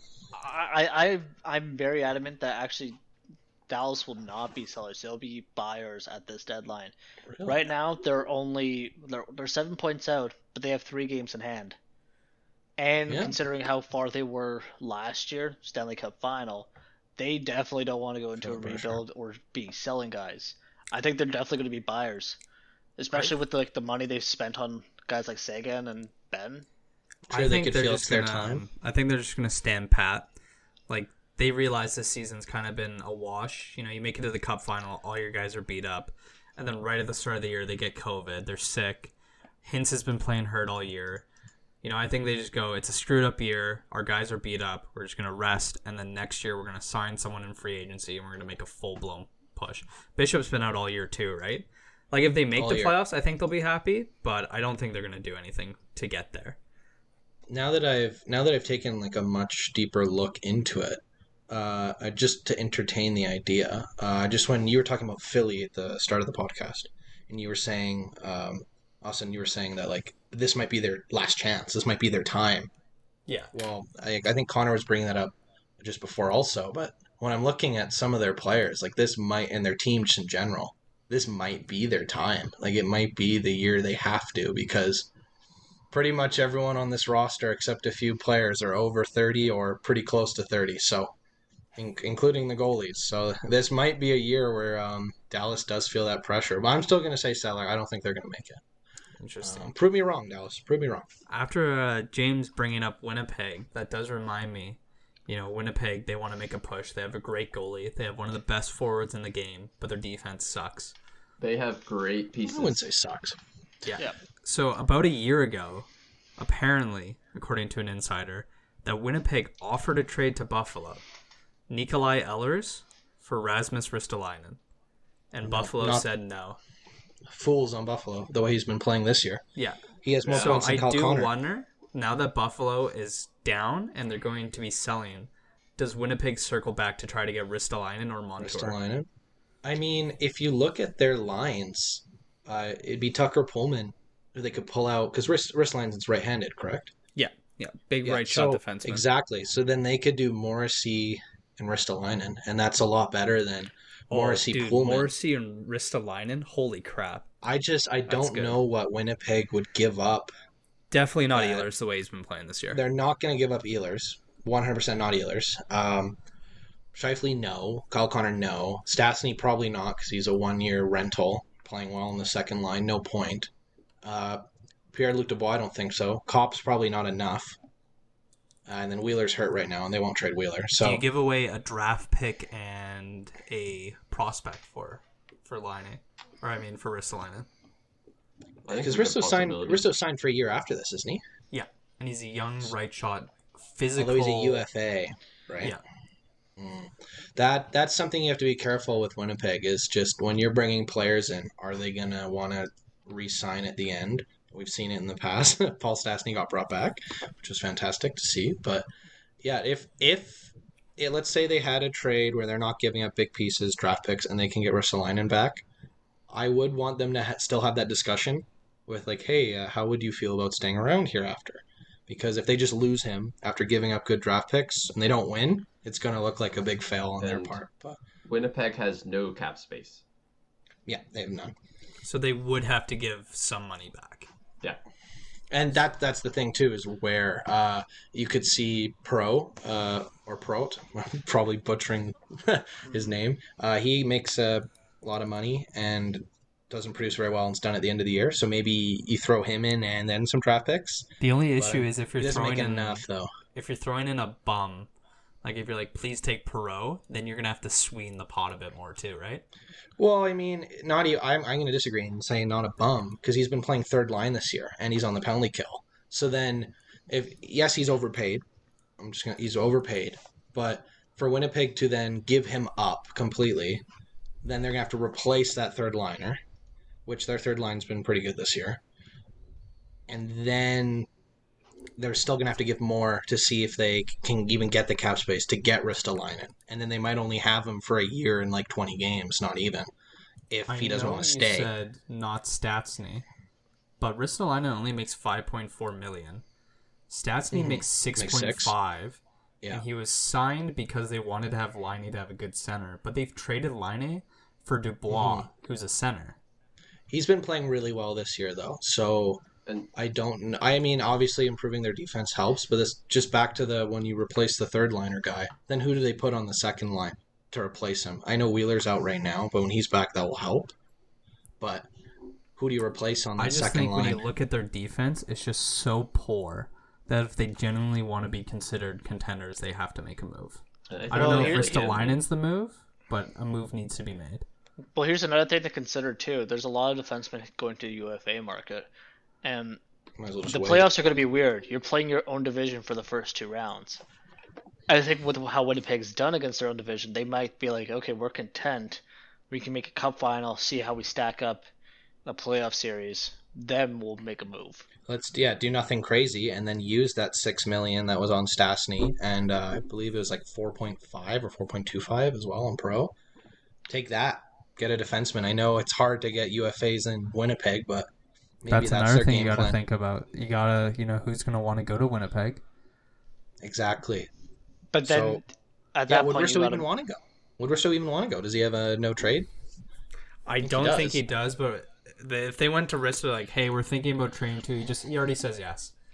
He's Yeah, already true. He just wants to get out of Buffalo. He's like, wait, this team joke's on you. wins." Yeah. I've already sold my house. Like, So- I Joke's on you, don't already care. bought a place. Yeah.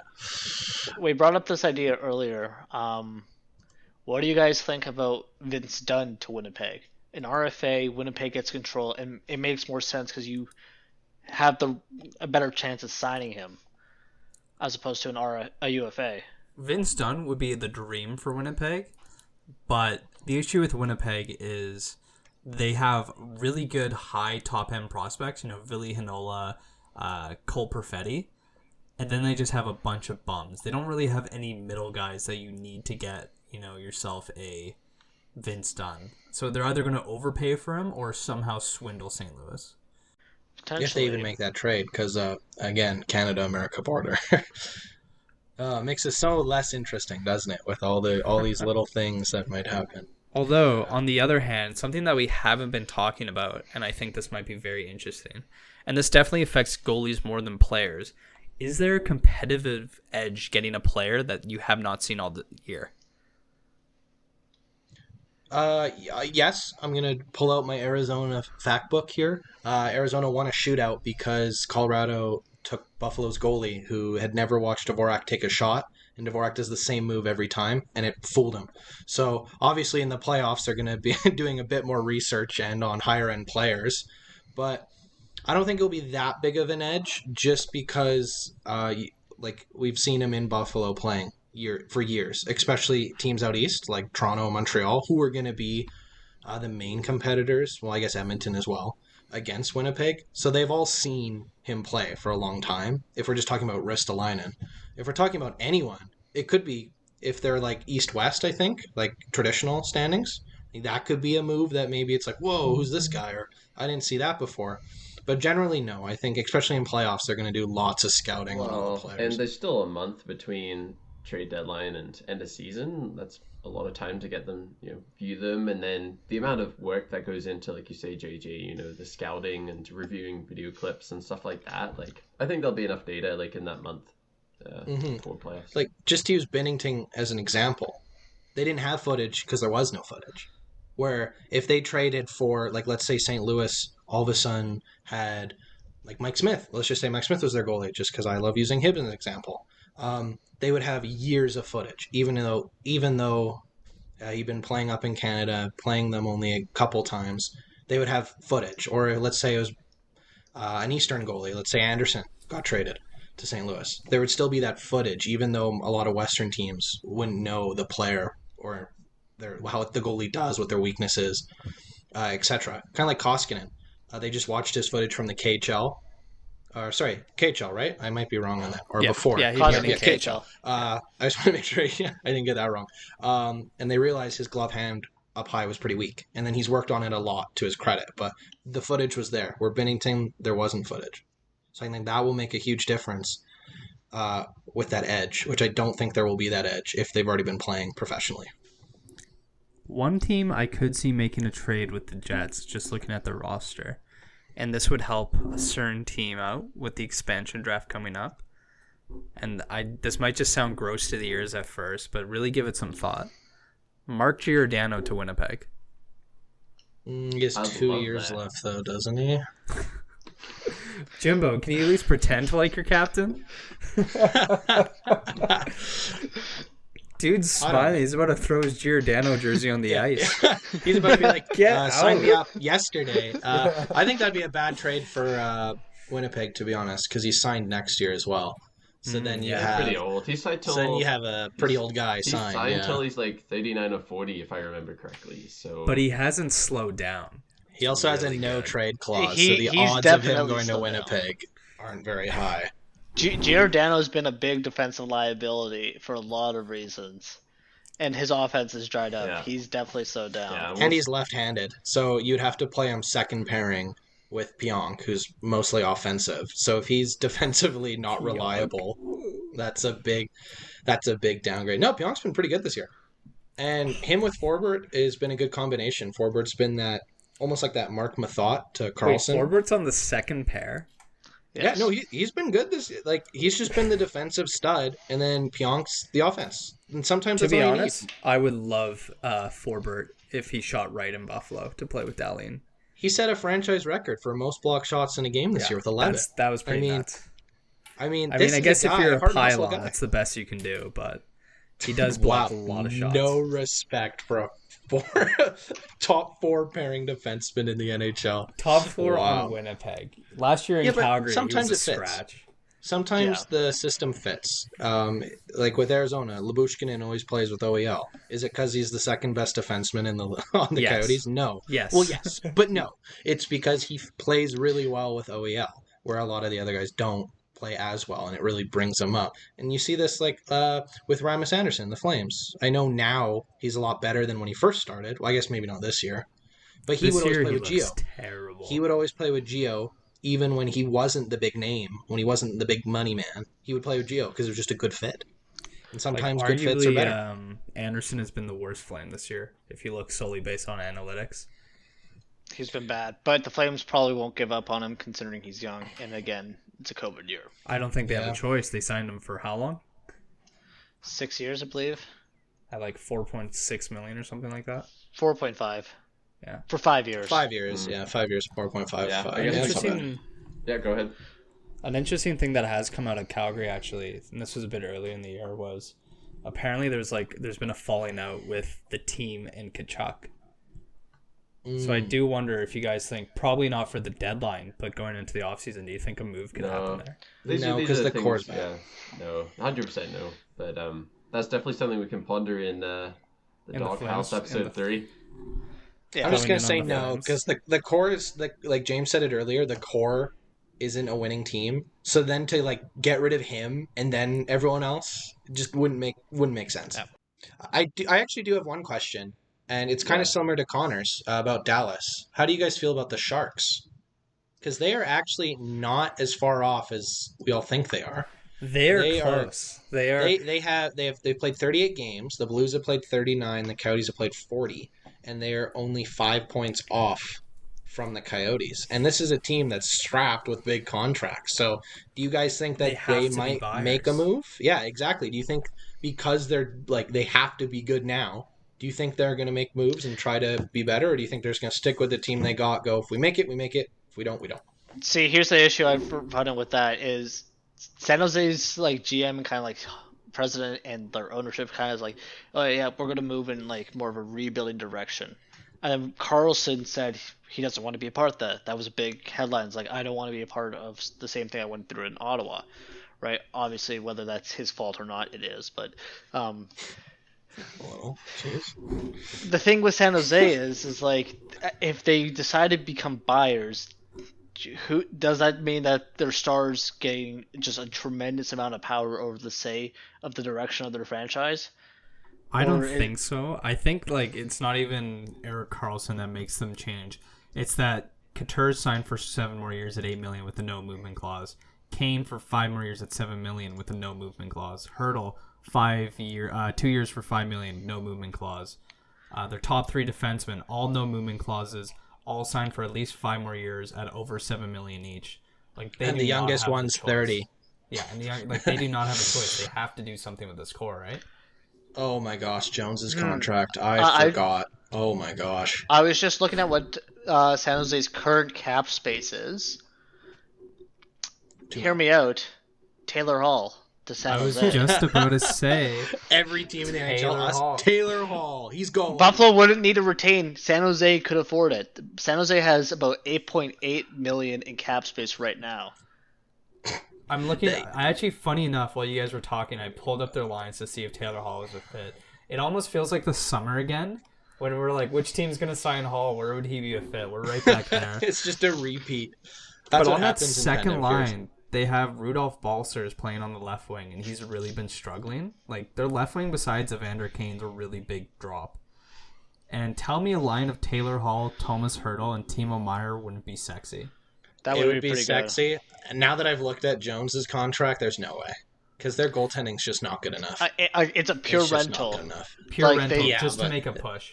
Yeah, but at that point, then you might as well just start the rebuild early. There's no point making the playoffs and then getting completely destroyed in the first round because your team's not good enough and your goaltending's not good enough. Yeah, you don't want to give up any progress in the rebuild, right, for something like Yeah. that. I don't So even you think gotta they've be kind of made any cautious. progress in this rebuild. Though. I mean, another thing to consider is if they make the playoffs, they play Colorado first.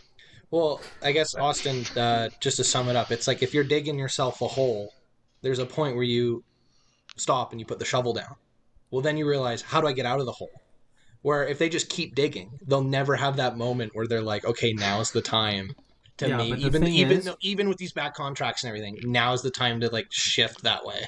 When Because you're if they an just NHL GM, keep though, digging, you're it's not- like this like mess. This is the GM's like masterpiece. So he cannot True. go, okay, we're gonna rebuild because he's out, like his job's done. So he might actually push to buy, even if they shouldn't, just to save his job. Right? Well, It's I like think how that'd be a every bad year decision. Pittsburgh made trades. They gave away their first round pick for the past 5 years just to try to win another cup.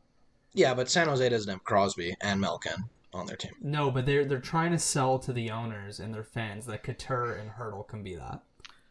But they're nowhere near. I mean, they don't have They're 3 center nowhere backs. near it. They have no, no 3 center backs. absolutely. They have 0. But they have to make that sell, right? They have to go in. And so I I think think there's I a agree with difference, Connor though. on this one. I think I could see San Jose maybe. I don't think they're going to be the ones who land them, but I could see them feeling the water for a Taylor Hall. So another thing to consider, we mentioned this way earlier about Chicago weaponizing their cap space. There are 3 other teams that could weaponize their cap space. New Jersey, $36 million current cap space. Los Angeles, $33 million current cap space. Detroit, $30 million in current cap space. If you need, if you are strapped for cash, you need to sign a big contract, or you need just like that rental like Taylor Hall, but you can't afford $8 million. Those teams could easily help you out, even if it's just for the 1 year. I mean, LA too. Like they've handled their rebuild so goddamn well. Like it's been insane how many picks and stuff they have. Yeah, they have been. And for them to even coop up more, it would be like this year's draft. They have their first. They have 2 seconds, 2/3, and a fourth from Calgary. Like they're great at getting picks. They have one of the best prospect pools in the leagues. I can see them, definitely getting in there. And so, almost interesting to build off Connor's point, and this might be crazy. Does LA help some teams in trade to, get some things? Do they go to Toronto and go like, hey, for a second round pick, we'll take some cap from you so you can get that trade? And then, do they take a run at Eichel? I just want to quickly add, Chicago doesn't have as much cap as we think because they have 5 players on LTIR and only one of them is not going to play again. So they don't have as much cap as we think. But they do want to weaponize whatever they have. But definitely not as much as they think. They would have to be careful because if Taves comes back, that's 10.5 back. Shaw, 3.9. Zach Smith, that's only 1 year, but 3.25. I don't think Shaw will come back. But yeah, definitely Taves is the one. Because Seabrook said he was done, right? I'm pretty sure he said he was Seabrook done. retired. So that one's fine. Nylander doesn't even make $1 million. That's Seabrook fine. and Thorne retired together this year. Crazy. One of those, of course, is true. I'm going to repeat something that The Athletic recently wrote about Eichel and all the trade rumors about Eichel. If the Sabres trade Eichel, they push the rebuild back another 5 years, and it's true. This is a stellar player. You need him to make the playoffs. You don't want to set that record. It's not something that there's any pressure at all on Buffalo to do before the trade deadline. Like there would be no reason for them to do it before Monday. Like why? He's signed. No, at least do it in whatsoever. the summer. Like there's zero reason for them to do it right now. I just think I'm just looking at their cap. I'm like, if there's only 2 teams in the league that have the assets to go after Eichel, and LA is one of them. And so I wonder if they go fuck it. We're gonna make a cup. We're gonna make a cup push this year. We're doing kind of good. Let's do it. Let's go all in. Be a bit late this year though, wouldn't it? Especially because he's hurt. How far of a playoff spot are they right now? I'm pretty sure they're last. Or no, the Ducks are last. Because I thought they were pretty close. Like Doughty was having a really good year. 36 points. They're 7th in the division. No, they're second last. No. Oh my god, Doughty is signed for 7 more years at $11 million. I mean, okay, they have 2 less points than the Sharks and the same amount of games played, but yeah. Again, I don't think they're a winning team. There'd be no point. Trade all these prospects for Eichel just to push, who can't even play this year. Probably won't return this year. Not worth it. Well, I mean, you have him for 4 more years. He's still signed, right? Yeah, but a player you'd have to probably give up to get a player like Eichel would be a guy like Byfield. Just from a marketing standpoint and for a development standpoint, that is incredibly risky. This guy is going to be a stud in the league, and he is perfect for like the LA Kings in so many categories. It really doesn't make any sense. It would be a Byfield plus trade. Like, yeah. I know this summer when the Rangers called Buffalo, they're like, what's it going to cost for Eichel? They said the first overall pick plus. So it would definitely be, a trade of magnitude that we haven't seen in so long, which I kind of hope for, to be honest. Maybe not with Eichel, but, we don't get to see those fun trades anymore. Like, what did we just see today? Riley Nash for a conditional 7th. Hey, conditional, okay. He's got to cover Joe's spot, I guess, but I love like in baseball when it's just like cash considerations, or even in NHL when it's like future considerations. There might be something, but I understand that. It's just teams shaking each other or scratching each other in the back when they need to. Tap, yeah. Okay, so to end off the podcast episode here, we're all going to give 2 trade predictions for the upcoming deadline on Monday. We're going to give one trade that we think is going to happen, a realistic trade, and then we're also going to give an insane trade that we think is very unlikely to happen, but we want to happen. So, Austin, why don't we start with you? What are your trade predictions for this upcoming Monday? Okay, so for my realistic one, I'm just going to keep this very simple, one that everyone's talking about. And I'm going to say Taylor Hall is going to go to Boston for a first-round pick and John Beecher, who's a prospect of Boston. I know they usually don't really care that much about their prospects. John Beecher, he's a big center who's pretty fast, but he doesn't have a lot of offensive upside. He reminds me a lot of Tage Thompson, who Buffalo got in the Ryan O'Reilly trade. So I think he would just be a perfect little squeak in there. And then I believe that for our, cap situation, we'll retain some on Hall, just to make the numbers work. And yeah, I think that's going to be a very realistic trade that we're going to see come through. In terms of my crazy trade, I'm going to say that Rasmus Ristolainen, Taylor Hall, Linus Ullmark, and Sam Reinhart are going to go to Winnipeg for Cole Perfetti, Kyle Connor, 2 first-round picks, and salary retained on Kyle Connor for I think 2 years. Yeah, that's what I'm going to say is my nutso trade. I think we're going to do a full swap of our first few Lions, and then you're going to put Reinhart with Dubois and have Ullmark back up Hellebuck. It's a bit out there, but I can see it. I'll give you one thing. That was a huge stretch. That was pretty insane. It's never going to happen, but... I mean, I know it's not going to happen in terms, you definitely got to work out some draft picks, If I got a half hour, I could probably do the math and figure it out, but I definitely think it's going to be a 6-man trade for sure. I don't know if that trade is like even with the draft picks, man. You got to think about the cap. That cap wise is just nuts. It's definitely going to be some numbers to crunch. But the main pieces are Ristolainen for Kyle Connor. That's really what we're trying Fair to enough. swap here. That's pretty bold. Connor, what do you got? All right, so in terms of realistic trades, I've got Jonathan Bernier from Detroit going to Colorado for a third round pick. Oh, I didn't even think of that. That's That's great. a very, very reasonable one. It's a rental. It's an older, established goalie. Colorado needs backup, and honestly, like a third round pick for Bernier, who's a guy that might walk after posting up a 9-10 save percentage for Detroit.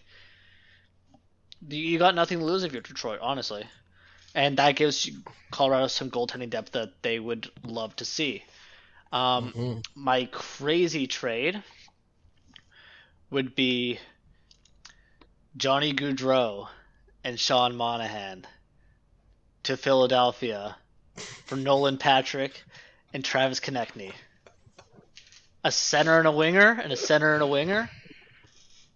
That's it. Wow. No picks, no nothing. I think that was a very fair trade, to be honest. I don't. 2 first-line players for a player who is struggling on the fourth line in a healthy scratch, and you're just hoping he becomes really good again. It's a retool for both. It's a retool for both teams. And you're bringing back a Philadelphia boy to the Flyers. Like, what's not to love? I'm all for I it. think Philly would win that trade if that was a trade. All right, for my trade that I can see happening, it's a little bit of a cap crunch, but I think we can make it happen. It's going to be with the Winnipeg Jets and the Buffalo Sabres. Just us talking about Ristolainen earlier and looking at that defensive pairing has made me like, that's just so beautiful. He signed for another year, which makes sense for Winnipeg's perspective because they're definitely going to want to keep him. Again, right-handed, so he plays with Morrissey. The Jets, all they'd have to give back cap-wise is Matthew Pro, and then maybe like a depth guy, or just Buffalo retain a little bit of salary, although I don't think they'll do that. Then that trade makes sense cap-wise. Value, obviously, Buffalo's still losing this trade, so I would say that Winnipeg throw in a first because I think they think they're going to be a competitive playoff team, especially with this move, and maybe a second or conditional second/third. So that's my trade that I want to see happen / think could happen. I know it's a bit of a reach, but my other one that I want to see happen isn't that big of a reach. So I think I even out in the end. And it's Taylor Hall, so Buffalo again, going to Colorado for Brandon Saad. If Buffalo retain 50% of the salary, it would make sense cap-wise. All Colorado has to do then is throw in their first because they know they're going to be a good team. They know they don't need a prospect right now desperately. And then they can even throw in a third that can be conditional that turns into a second in 2023 because that's when they have their next second if they need to. And I think that's within the realm of reasonable, just cap-wise. So that's why I'm going to say that. And Saad's been struggling a little bit, so I want to see it happen. Interesting. Very unique. Mine are I don't like know how I both feel. like little reaches. Yeah, I don't know. They're not out there though. Yeah, I know. I kind of just kept 2. I can that see were, both of those happening, to be honest. Yeah, that's why I kind of like had this one locked in mind, or the Jets one locked in mind, sorry. And then I was like, yeah, I want to see Taylor on Colorado, so let's do it.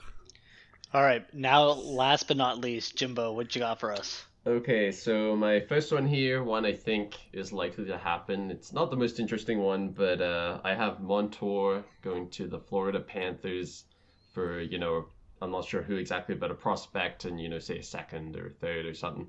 So, obviously we know the need is there for the Panthers since Ekblad is gone. So I like that. I like that a lot. Bolster the D, yeah. That's my reasonable one, and my exciting one would be a real headliner, I think. So, Taylor Hall. But where does he go? Edmonton Oilers for Ryan Nugent Hopkins and a second. Whoa. So they bring back Taylor Hall. They just go Heckett first line. That's all. Actually, I guess what they could do is McDavid, Hall, Draisaitl drops back down a second line center. They then that could make sense actually. Even better, they do the yield Taylor Hall for Nugent Hopkins. The trade is 1-for-1. They could, but there'd be a cap issue. Oh, you know. Well, no, they could retain. Retaining some salary. Yeah, retain some salary. 1-for-1. But I feel like I'll take Buffalo a second. would want just a little bit of a sweetener to that, in my opinion. But they would have to make sure that Nuge signs though, because he's a UFA. So that would be the biggest thing. They're both UFAs.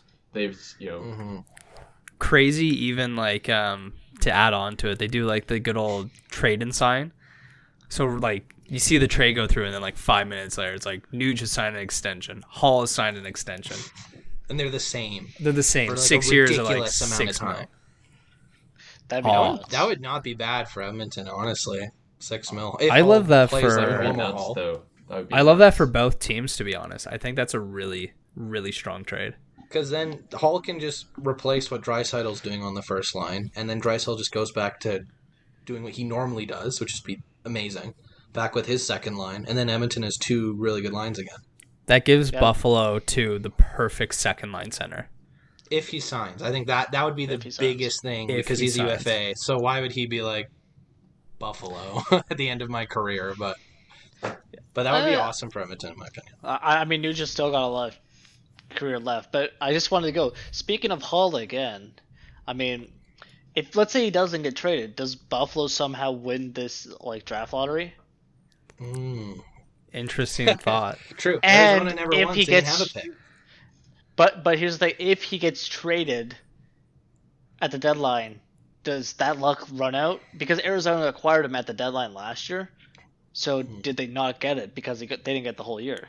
See, they didn't have a pick, which didn't help. I mean, but my sweet dreams that I tell myself every night before I go to bed is Buffalo trades Taylor Hall to St. Louis for their first, and St. Louis misses the playoffs and they win the lottery.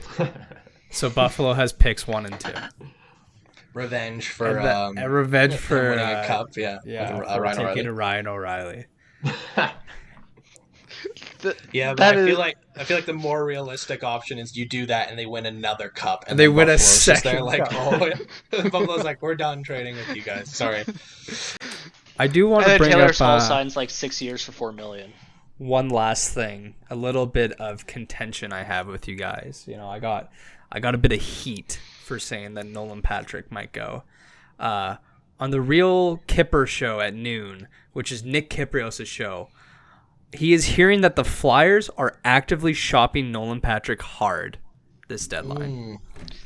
Dude, I'm just saying, my trade is looking better and better right now. When fans hear Nolan Patrick's name called Monday, they heard it here first on the Doghouse podcast. Yeah, Nolan Patrick, Konechny, Goudreau, Monahan. Let's make it happen, boys. Yeah, I don't think so. The Flames wouldn't even have to pay that much for him. And he's at an all-time low, and they want to get rid of him, apparently. No, but you get Konechny. That's what makes it even. Konechny's worth probably close to both. And then you get Patrick. I don't know. Both 2 first-liners. I know they're not the best first-liners in the world, and we like to crap on them a lot, but I feel like that's a lot to give up. To end the show off, I do want to offer a trade to someone in this panel. Jimbo, I'm going to offer you my dog Apollo for your dog Louie. Trade is 1-for-1. 1-for-1. I saw him come in the background there early in the show. He's in for the trade. He's trying to, he can open doors. Actually, I'm taking that. Yeah, he can open doors. He can open knob doors by pulling them. Yeah. It's actually scary. Did he open your door when he came in? Yeah. Oh, yeah. That was him just opening the door. He'll let himself out, too.